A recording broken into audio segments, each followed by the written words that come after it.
ഇനി സഹോദരന്മാരെ, എങ്ങനെ സക്കാത്ത് കൊടുക്കണം? പലരും പറയാണ്, ഇന്ന് വരെ ഞാൻ സക്കാത്ത് കൊടുക്കുന്നതിനെ പറ്റി കാര്യമായി ആലോചിച്ചിട്ടില്ല, കാരണം എനിക്കതിന്റെ കണക്കറിഞ്ഞൂടാ. ആരും പറയാൻ പാടില്ല എനിക്ക് കണക്കറിയില്ല. എല്ലാവരും കേട്ടോളൂ, കണക്കറിയാതെ ഒരാൾ സക്കാത്ത് കൊടുക്കാതിരിക്കുക, കണക്കറിയാതെ സക്കാത്ത് കൊടുക്കാതിരിക്കുക. ശരി, നമുക്കിപ്പോ വലിയ ആടും മാടും ഒട്ടകമൊന്നും അതിന്റെ മുതലാളിമാരൊന്നും അല്ല ഇപ്പൊ നമ്മളിവിടെ. ഞാൻ ആരെങ്കിലും ഉണ്ടെങ്കിൽ അവർക്ക് ചോദിക്കുകയും ചെയ്യാം, എനിക്ക് ഭയങ്കര ഒട്ടകണ്ട്, ഇത്ര ആടുണ്ട്, ഇത്ര ഇതുണ്ട്, ഇതൊക്കെ ചോദിക്കുകയാണെങ്കിൽ അവരോട് സ്വകാര്യമായിട്ട് ഞാൻ ഇതിന് മറുപടി അറിഞ്ഞു. എപ്പോ അതിന് സമയം കളയുന്നില്ല. നമുക്ക് മെയിനായിട്ട് നമ്മളെ കാര്യം എടുക്കുക, ശമ്പളം. ശമ്പളക്കാരാണല്ലോ എല്ലാവരും.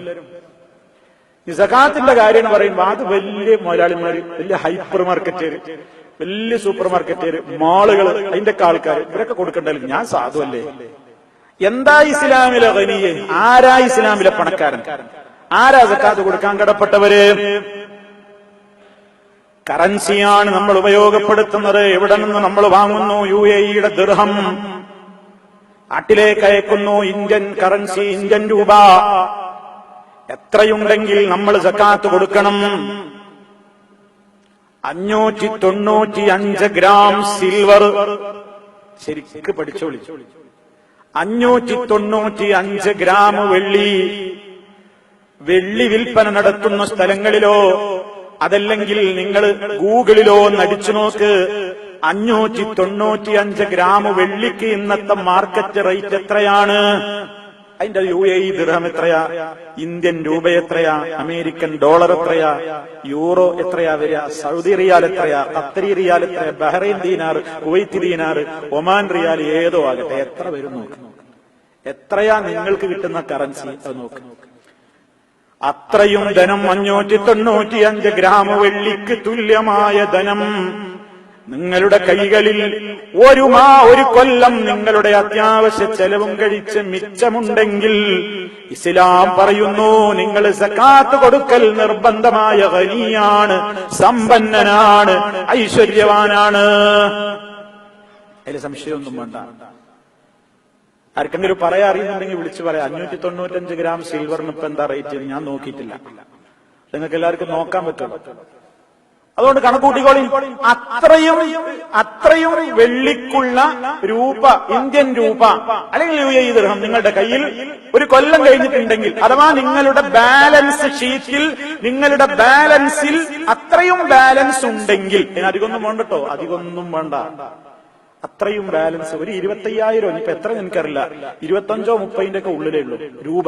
25,000 30,000 ഒക്കെ ഇടയ്ക്കേ വരുള്ളൂ. അത്രയും രൂപ ഒരാളുടെ കയ്യിൽ ഒരു കൊല്ലം കഴിഞ്ഞിട്ടുണ്ടെങ്കിൽ അവൻ സക്കാത്ത് കൊടുക്കണം. ശരി, ഇനി ആ കണക്കും പറഞ്ഞ് ബേജാറാവണ്ട. ശമ്പളക്കാരെ ചിന്തിച്ചോളൂ. ഒരു റമദാൻ മുതൽ അടുത്ത റമദാൻ വരെ 12 മാസം, ഒരു കൊല്ലം മുഴുവൻ കണക്ക് നോക്ക്. അറബി മാസമാണ് നോക്കേണ്ടത്. ജനുവരി ടു ജനുവരി അല്ല, ഡിസംബർ ടു ഡിസംബർ അല്ല. സക്കാത്തിന്റെ കണക്കിന് മാനദണ്ഡം അറബി മാസമാണ്, ഹിജ്രി മാസമാണ്. അതുകൊണ്ട് ഇംഗ്ലീഷ് മാസമല്ല കണക്ക് നോക്കാൻ ഉപയോഗപ്പെടുത്തേണ്ടത്, അറബി മാസമാണ്. അപ്പോൾ ഒരാൾക്ക് നിർബന്ധമായി തീരുന്നു റമദാനിലാണെന്ന് വെക്കുക. റമദാൻ 1-നാണ് കണക്ക് നോക്കുന്നതെങ്കിൽ 12 മാസത്തെ ശമ്പളം അയാൾ കണക്ക് നോക്കുക. ഒരാൾക്ക് 2000 ദിർഹംസ് ഒരു മാസം ശമ്പളം ഉണ്ട് എന്ന് വിചാരിക്കുക. 24,000 ദിർഹംസ് അയാൾക്ക് ശമ്പളമായി ഒരു കൊല്ലം. അതിൽ നിന്ന് അയാൾക്ക് എത്ര മിച്ചം വരുന്നുണ്ട്? അയാൾക്ക് ഇവിടെ ജീവിക്കണം, താമസിക്കണം, റെന്റ് കൊടുക്കണം, വാട്ടർ, ഇലക്ട്രിസിറ്റി, ഭക്ഷണം, അതുപോലെ തന്നെ നാട്ടിലേക്ക് തന്റെ മാതാപിതാക്കൾക്ക്, തന്റെ ഭാര്യാമക്കൾക്ക് തന്നെ ആശ്രയിച്ച് കഴിയുന്നവർക്ക് താൻ നിർബന്ധമായും അവരുടെ അത്യാവശ്യങ്ങൾക്ക് വേണ്ടി അയച്ചു കൊടുക്കുന്നത്, അത്യാവശ്യത്തിന് അയച്ചു കൊടുക്കുന്നതാട്ടോ. നിങ്ങളെ ചാനലിന്റെ ബില്ലൊന്നും അതിൽ പെടൂല. ശരിക്കും മനസ്സിലായി? 100 150 ചാനലുണ്ട് എന്റെ പരിയില്, അതിന് മാസാന്തത്ര ബില്ലുണ്ട്, അതൊന്നും അതിൽ കൂട്ടൂല. പടച്ചോന്റെ അടുത്ത് ഏറെ നല്ല ശിക്ഷക്ക് കിട്ടുന്ന ചാനലിന്റെ വള്ളിയാണ്. അതുകൊണ്ട് അത് മനസ്സിലായിക്കോളും, അതൊന്നും പെടൂല. അതുപോലെ തന്നെ എന്റെ സ്റ്റാറ്റസ് കീപ്പ് ചെയ്യാൻ വേണ്ടിയിട്ട് ഇളയാക്കാക്ക് ഒരു കുട്ടി ജനിച്ചിട്ടുണ്ട്. ആ കുട്ടിക്ക് കാണാൻ പോകുമ്പോ ഒരു പണ്ടം കൊടുക്കണം. അതിന് ചെലവാക്കിയ പൈസ ഇരുന്ന് കഴിക്കാൻ പറ്റില്ല. അവിടെ അത്ര കൊടുക്കാണ്ട് അവൾക്ക് കല്യാണത്തിന് പോകുമ്പോ കഴിഞ്ഞ കല്യാണത്തിന് പച്ചസാരി കൊടുത്ത് ഇപ്പൊ മഞ്ഞസാരി കൊടുക്കണം. അതിൽക്ക് മഞ്ഞ വള വേണം, അതിൽക്ക് മഞ്ഞ ചെരുപ്പ് വേണം, അതിൽക്ക് മഞ്ഞ വാച്ച് വേണം. ആ വക അനിസ്ലാമികമായ തോന്നിയാസത്തിനുണ്ടല്ലോ പെണ്ണിനെ സ്നേഹിച്ച് അയച്ചു കൊടുത്തത്. ഇതൊന്നും കഴിക്കാൻ പറ്റൂല. അത്യാവശ്യത്തിന് നമ്മുടെ കുട്ടികളും നമ്മളും പട്ടിണി കിടക്കാതിരിക്കാനുള്ള ഭക്ഷണം, അതിനുള്ള കാശ്, അവർക്ക് നാണം പറയാൻ കൊടുക്കുന്ന അത്യാവശ്യ വസ്ത്രം, അവരുടേതായ താമസം, പാർപ്പിട, വിദ്യാഭ്യാസ, അത്യാവശ്യ ചെലവ്, ഇതും കഴിച്ച് ബാക്കി നമ്മുടെ കയ്യിൽ ഈ 595 ഗ്രാം വെള്ളിക്ക് തുല്യമായ ധനമുണ്ടെങ്കിൽ അതിന്റെ 2.5% സക്കാത്ത് കൊടുത്തോളണം. അതിന്റെ 2.5% കൊടുത്തോളണം. 100 ദിർഹമിന് 2.5 ദിർഹമേ ആവശ്യപ്പെടുന്നുള്ളൂ. 1000 ദിർഹമിന് എത്ര? 25 ദിർഹം. 10,000-ന് 250 ദിർഹം. 1,00,000 ദിർഹമുണ്ടെങ്കിൽ 2,500 ദിർഹം മാത്രം. എത്രയപ്പോ അള്ള ചോദിച്ചിട്ടുള്ളത്? ഇത് കൊടുക്കാതിരിക്കാനാണ് ഞാൻ തലയിൽ ചൊറിഞ്ഞ്, പിന്നി ചൊറിഞ്ഞ്, മുന്നി ചൊറിഞ്ഞ് ആകെ ബേജാറായി കണക്ക് കൂട്ടിയും കിഴിച്ചും മൗല എനിക്ക് കൊടുക്കേണ്ടി വരില്ല കേട്ടോ, ഞാൻ അതിനായിട്ടില്ല, നിങ്ങൾ ഇന്ന വല്ലാതെ പറഞ്ഞ് പേടിപ്പിക്കല്ലേ എന്നും പറഞ്ഞ് ബേജാറാക്കണേ. അതേ അവസരം എടുക്കണ ഒരു പെപ്സി, എടുക്കൊരു KFC, കുടുംബം വന്നിട്ടുണ്ട്, ഒരു ബക്കറ്റ് വാങ്ങി, അവിടെ 100, 200, 500 ഹോട്ടലിൽ കയറി വലിച്ചിട്ട് കൊടുത്തു. അവിടെ പ്രശ്നമൊന്നുമില്ല. അവിടെ എനിക്ക് വീടുണ്ട്, അവിടെ എനിക്ക് മക്കളുണ്ട്, പെൺകുട്ടികൾ കല്യാണപ്രായം ആയിട്ടില്ല, ഒന്നിനും ആയിട്ടില്ല, എനിക്ക് പൊരയുണ്ട്, കുടിയുണ്ട്, എല്ലാം ഉണ്ട്. അതേ അവസരം സക്കാത്തിന്റെ കണക്കുകൾ നോക്കണ നേരത്ത് പെൺകുട്ടികൾ എത്രയാ, ഇപ്പൊ ഭാര്യ ഗർഭിണിയാണ്, അത് എത്രയാ ഒന്ന് പരിശോധിച്ച് നോക്കണം, പെണ്ണാണോ ആണാണോ, അവിടെ എത്രയാ പ്രായമായി വരികയാണ്, പരടെ പണി എവിടെയായിട്ടില്ല, അവിടെ എത്രണ്ട്, ഇവിടെ എത്രണ്ട്, എന്തൊക്കെ ബുദ്ധിമുട്ടുണ്ട്, അതൊക്കെ ഈ സക്കാത്തിന്റെ കണക്കാണ്ട് എത്തുമ്പോ മാത്രല്ലേ ശൈത്താൻ ഓർമ്മിപ്പിക്കുന്നുള്ളൂ.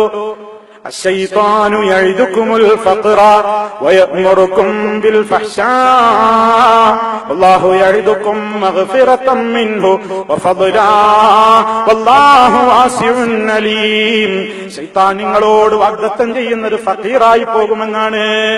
അതുകൊണ്ടാണല്ലോ നമ്മൾ ഈ കൊടുക്കാത്തത്. ഈ കൊടുക്കാത്ത എന്തുകൊണ്ടാ? ശൈത്താൻ വന്നിട്ട് ഇന്റെ അടുത്ത് ശൈത്താനൊന്നും വരുന്നില്ല, ശൈത്താനൊന്നും വരുന്നില്ല, നമ്മളെ മനസ്സിൽ ഇങ്ങനെ പറഞ്ഞു തരുന്നില്ലേ? മനുഷ്യ പിശാച്ചും ഉണ്ടാവും, ജിന്ന പിശാച്ചും ഉണ്ടാവും, ഏത് ശൈത്താന്മാരും ഉണ്ടാവും. ഈ ശൈത്താനൊക്കെ നമ്മളോട് പറയും കൈ കൊടുക്കണം, അതിനായിട്ടില്ല. അത് ചിലപ്പോ നമ്മളെ കൂടെ കിടക്കുന്ന ഭാര്യയോ, നിങ്ങൾ ഈ സക്കാത്തിന്റെ കണക്കൊന്നും കൂട്ടിയിട്ട് പെൺകുട്ടികളാ നമുക്ക് വളർന്നു വരുന്നത്, അത് ബേജാറാക്കുക. നിങ്ങൾ എത്ര കാലമായി അവിടെ ഗൾഫിൽ? ഒരു പൊര നമുക്കുണ്ടോ? അങ്ങേ വീട്ടിൽ എത്ര ചാനലാ? നിങ്ങൾക്ക് ഒരു ചാനലുണ്ടോ? ഒരു റേഡിയോ ഉണ്ട് അവിടെ എന്നൊക്കെ ചോദിച്ചു. അതൊരു ശൈത്താനാണ്. ഇങ്ങനെ വേറെ ശൈത്താൻ ഉണ്ടാവും. പെണ്ണിന്റെ കാര്യം, ആഭരണത്തിന്റെ കട്ടങ്ങൾ കൊണ്ടുപോയി തൂക്കം നോക്കിക്കാണെങ്കിൽ ജ്വല്ലറി കൊണ്ടുപോയിച്ച് എത്ര പൊന്നുണ്ടെന്ന് നോക്കുക, മിണ്ടാതിരുന്ന അവിടെ 100 കൂട്ടം പ്രശ്നങ്ങളുണ്ട്, അതൊരു ശൈത്താനാണ്. ഇങ്ങനെ ശൈത്താന്മാർ പലതും ഉണ്ടാവും. ശൈത്താൻ നമ്മളോട് ഇങ്ങനെ ഫഖർ പറഞ്ഞ് പേടിപ്പിക്കുമ്പോ ബേജാറാവണ്ട. ഒരു ശൈത്താനും നമ്മളെ രക്ഷിക്കാണ്ടാവില്ല.